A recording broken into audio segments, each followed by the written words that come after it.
Mardi 20 mai, les écoles de Knutange ont organisé une journée de l'inclusion au complexe Sainte-Geneviève. Des ateliers sportifs sur ce thème ont été proposés aux élèves.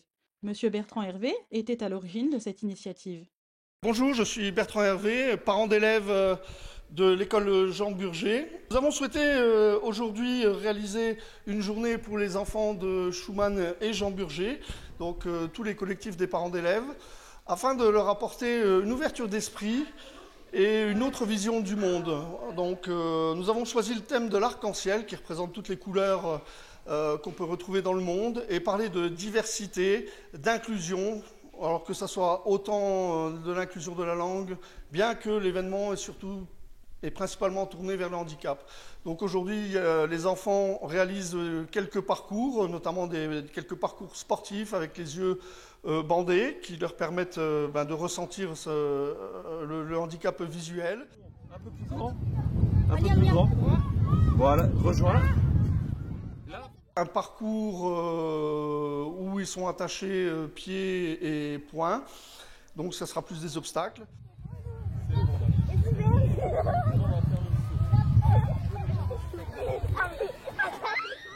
Voilà. On prend faire le foot qui est là. En tour.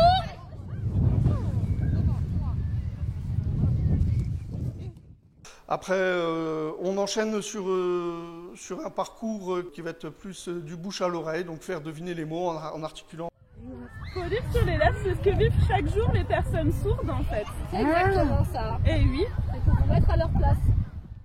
Bouchon d'oreille. Le copain du début là, il va tirer une carte avec un mot. Il va devoir vous donner le mot sans parler. T'as compris? Antoine. Et je dirais. Et puis doucement, et du coup, rien. En fait, vous savez pas, ouais. On a sur l'atelier jaune une reconstitution d'histoire, donc on a une histoire à la base qui n'est pas inclusive. Les enfants vont devoir réfléchir, on va leur proposer quelques pistes pour améliorer cette histoire et la rendre complètement inclusive. Dans une petite école, il y avait un nouvel élève nommé Léo. Léo avait un handicap qui l'empêchait de parler facilement. Au début, les autres enfants avaient un peu peur de lui et l'ignoraient. Mais un jour, Clara, une élève de sa classe, a décidé d'être son amie. Ils vont aussi réaliser une fresque qu'on pourra voir, magnifique, j'espère à la fin, qui sera plein de couleurs.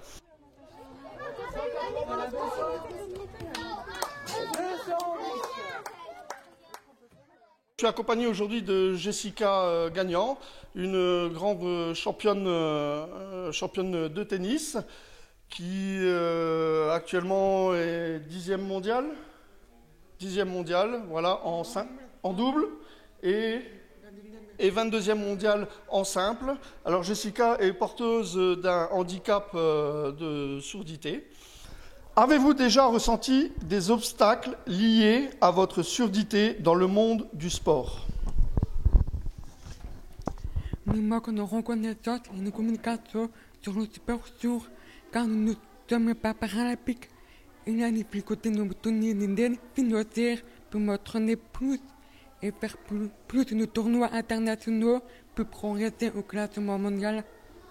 Jessica Gagnan, championne de France de tennis en double mixte en sourd, a rencontré les élèves pour partager avec eux son parcours. En classe, surtout à partir du collège, certains professeurs ne faisaient pas l'effort de m'inclure ou ne faisaient pas attention à moi, ce qui rendait les choses encore plus difficiles. J'ai travaillé dur et bénéficié d'aides,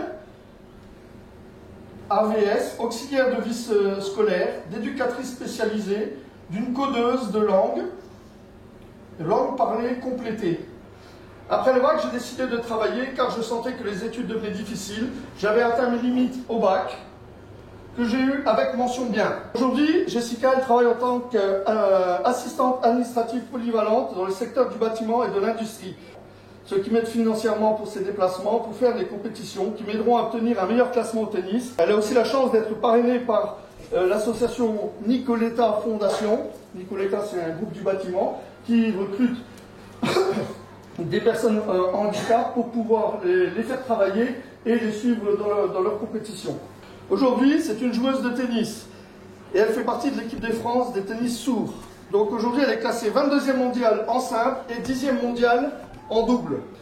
Elle a commencé le tennis à l'âge de 7 ans. Je faisais un tournoi FFT, donc c'est la Fédération Française de Tennis, et un joueur sourd qui avait déjà participé au championnat de France est venu me voir pour me parler du tennis sourd et malentendant dont je n'avais jamais entendu parler. Il m'a donné le contact du capitaine de l'équipe de France et le capitaine de France m'a invité à participer au championnat de France à Paris en décembre 2023. En 2024, j'ai participé à plusieurs tournois internationaux comme à Rouen, 2 fois en Pologne, en Slovénie, à Hambourg, à Roland-Garros, au Japon et au championnat de France. Je suis championne de France du mixte avec mon partenaire Mickaël Laurent, qui est 5e mondial en simple et 1er en double. J'ai obtenu ma première sélection en équipe de France pour faire le championnat d'Europe en Autriche au mois de juin. Mon objectif principal pour 2025 est d'être sélectionné pour les défis olympiques. C'est l'équivalent des Jeux olympiques pour le sport sourd. Ils se dérouleront à Tokyo en novembre 2025. Pour cela, il faut qu'elle travaille dur, très dur, son tennis et sa préparation physique.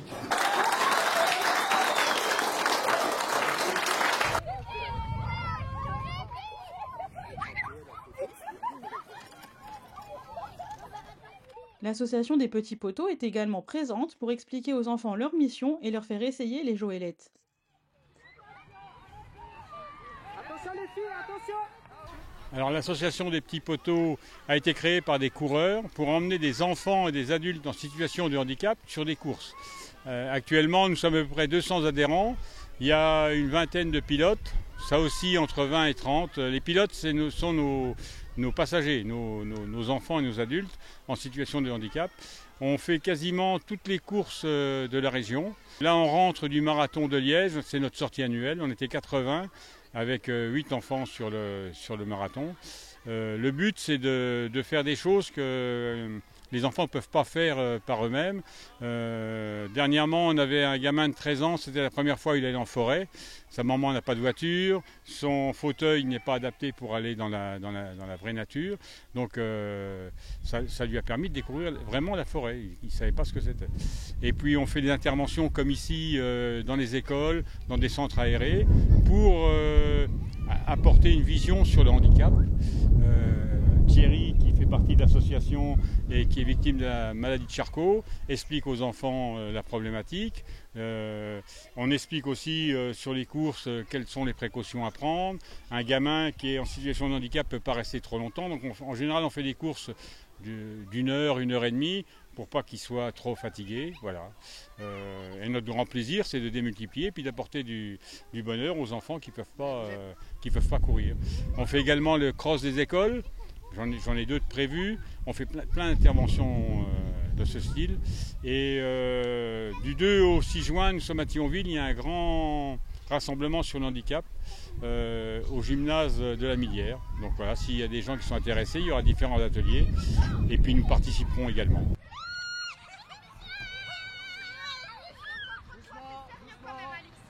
Regardez devant vous. Après les ateliers, les élèves ont fait un tour de terrain aux couleurs de l'arc-en-ciel avant d'écouter l'histoire de ce dernier.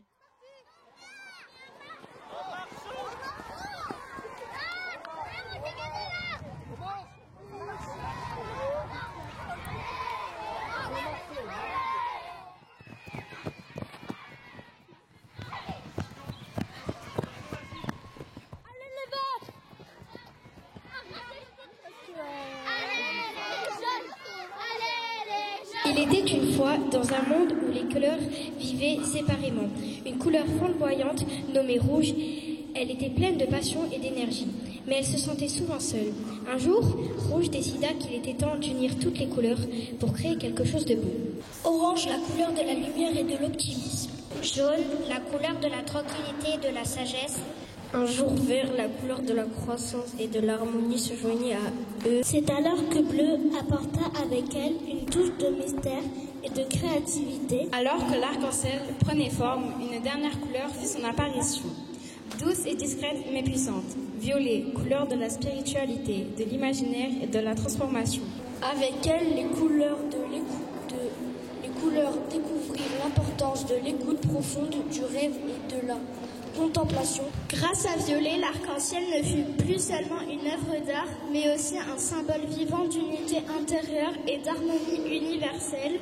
Les habitants du monde des couleurs réalisèrent alors que la beauté résistait dans leur diversité.